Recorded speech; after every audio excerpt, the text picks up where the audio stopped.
Hey guys, welcome back to Blue Line Fishing. Eric here, and your time's important to me. And what I want to do in that time today is a quick breakdown of spinnerbaits A to Z. It's my favorite bait of all time to throw. I think it's one of the, if not the most effective bait in your tackle box. I'm going to show you everything from blades to blade combinations to skirt colors and when to use those blades combinations, and skirt colors. Spinnerbaits, stick around. It's going to be good.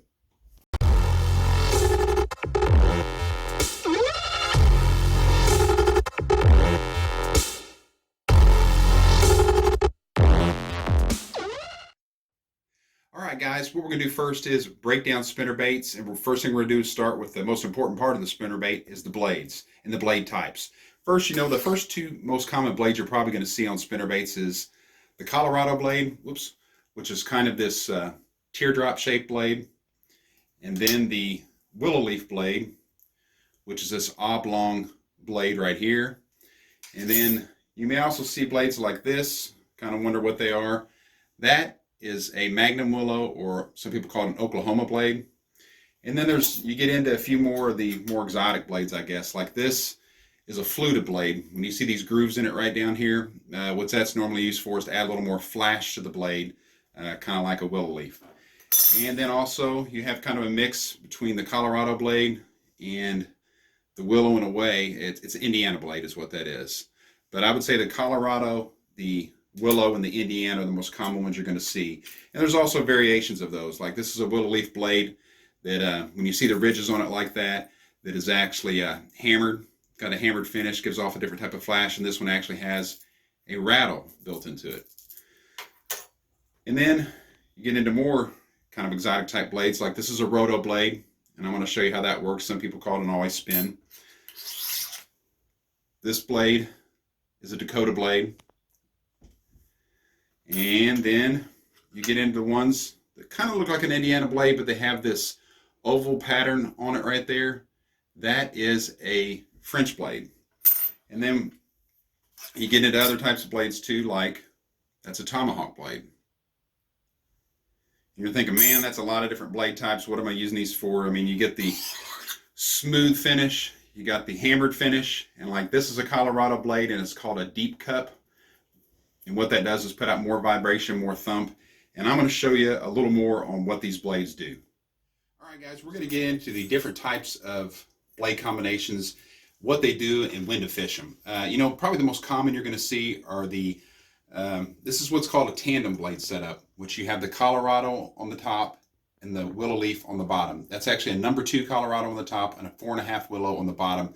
That's actually my favorite probably setup to throw, besides the roto blade and a Colorado, which I'll show you. So you're thinking, when do I throw this bait? Well, I'm going to show you. The other setup you're going to see a lot too is the double Colorado, okay? And that's the number 2 Colorado as the lead blade. The kicker blade and the main blade is the number 4 Colorado. And then the third most common you're going to see is the double willow leaf. And all these spinnerbaits here, I make these baits. I've been making them for close to 20 years just because I'm fanatical about spinnerbaits. Love fishing them because they're such a versatile bait. The thing you got to remember about spinnerbaits too is it's just not a chuck and wind bait like a lot of people think. Some people think that about crankbaits as well. But this is a contact bait. In other words, when you throw that bait out and you're fishing in timber or standing timber, laydowns, rock piles, it doesn't matter. Weeds, lily pads. I'm trying to bump it into everything I can. When I come into contact with it, then I'm letting that bait sink down, shooting it ahead again, and I'm trying to make contact with something else. And normally, as soon as you make contact, or right after that contact is made, is when you're going to get the strike. So now, what I'd like to get into is when do you throw these type baits. All right, guys, now we're going to get into when do we throw these different blade combinations and these different skirt colors. We're going to start with clear water, moving all the way down to just chocolate milk like muddy water. If I'm fishing clear water, and we have a lot of clear water stripper pits around here that we do fish, and if I'm doing that, my favorite combo for that is going to be this double willow leaf silver bladed bait. This is a shad imitator, but if bluegill is your primary forage, I'll show you some colors I think work well on that too. But these willow leaf blades are going to put off a lot of flash but have less thump than a Colorado or an Oklahoma blade or anything like that. So this is going to be the type of bait that I want to throw in that clear water. whether I'm kicking it across the top of the weeds, whether I'm throwing it into timber, brush piles, what have you. But this is going to be my number one for clear water. Okay, next, what we'd like to do is break down clear water to stain water. What would I throw?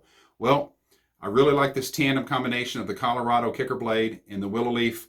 This is an Indiana blade that's on the front of this. It's kind of like the Colorado, just a little bit oblong. The difference between the Indiana blade and the Colorado blade is the Indiana blade doesn't put out as much vibration or thump as the Colorado. A little more flash. So if I'm fishing cleared off-color water, once again, these would be great color choices. These bright colors like this too. Good shad imitators, and where they just get a quick look at the bait, maybe in that clear water if you're burning the bait. And this is a color combination that I really like, the chartreuse with gold or the chartreuse and white with silver. These are very effective.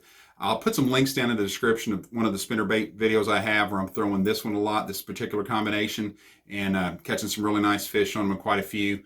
You guys can check that out. But, you know, that's the thing about spinnerbaits, guys. You can fish them so many different ways. You can slow roll them, which just is what it sounds like. You're just barely moving that bait along the bottom, or just enough to get those blades to turn over.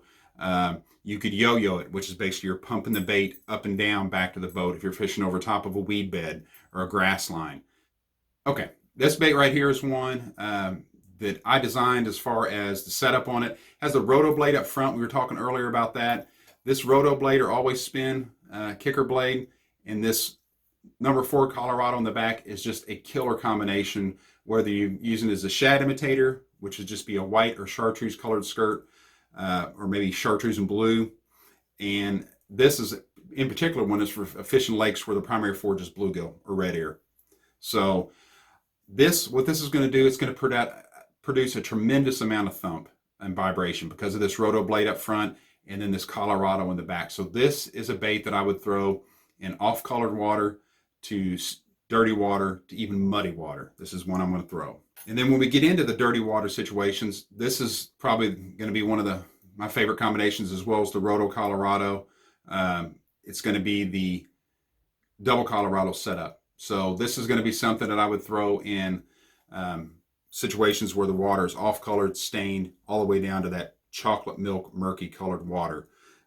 It's a really, really killer combo. A lot of guys ask, hey, do you fish stinger hooks or trailer hooks on your spinner baits? I normally do not, because I like to throw into a lot of junk, like, you know, brush piles, standing timber, thick weeds, and that trailer hook tends to get hung up. If I am fishing open water, though, I will put a stinger hook on.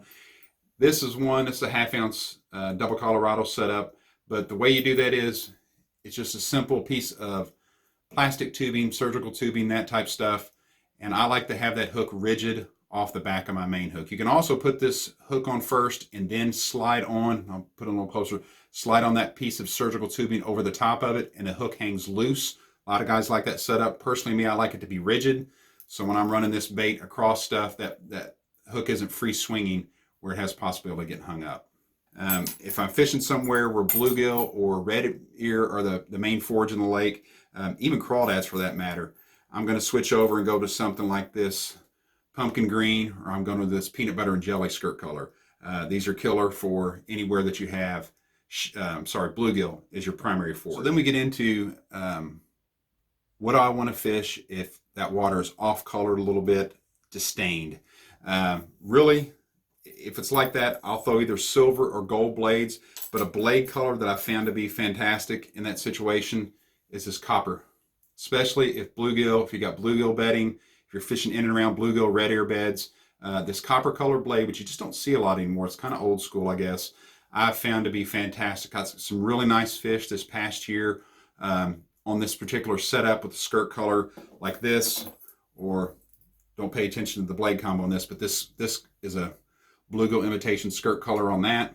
I made these up specifically just to fish in areas in this peanut butter and jelly too, where we have a high population of bluegill and fishing in and around those beds, and it really seems to draw those great reaction strikes and even those feeding strikes in and around there. So guys, if I'm fishing muddy water, really dirty to muddy water, that's when I'm going to go to probably a single bladed spinnerbait.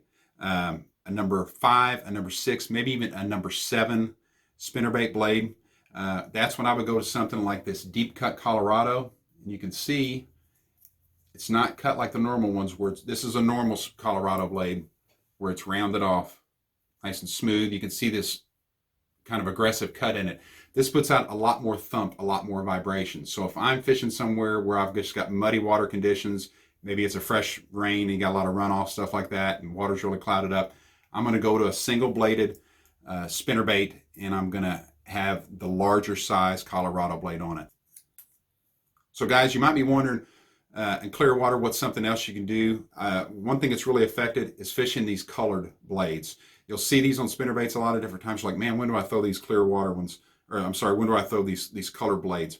I really, really like them in clear water.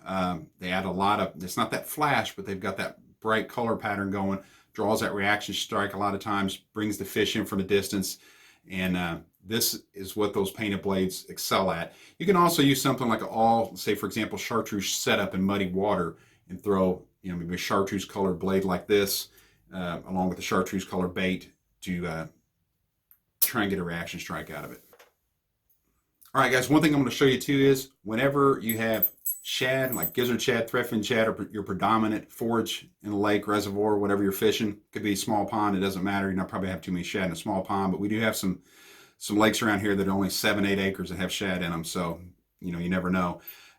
Love the chartreuse and white, but another color I found to be super effective is this, I call it lavender shad, this light purple or purple and white. There's certain times of the year, especially in the summertime, when it seems like this purple is just on fire when it comes to a shad imitator. And you can see both of these have the roto blade, like I was talking about earlier. This is the number 4 Colorado. This is a 4.5 willow on this one. But these baits here are fantastic. And this is a color that not a lot of guys throw. I would suggest throwing when you're fishing somewhere that is really full of shad. All right, guys, we'll get into a little bit of the techniques on how we're fishing these spinnerbaits. My favorite way to fish a spinnerbait, once again, is as a contact bait. What I mean by that is just like you would fish a square bill crankbait or you fish a Texas rig worm. I'm throwing that bait out, and once that bait gets into whatever cover I'm throwing into, whether it be standing timber, laydowns, brush piles, grass lines, weed lines, you name it, docks, I'm going to throw that out, and I'm trying to make contact with everything I can. I'm trying to bump it into it. As soon as I bump it into it, I'll start out usually by ripping it away from it, letting it stall and fall. And then if that doesn't work, I'm going to throw it back out. I'm going to make contact with stuff. I'm going to just slowly bring it up over whatever it is I'm coming into contact with, see if that slow fall gets it done.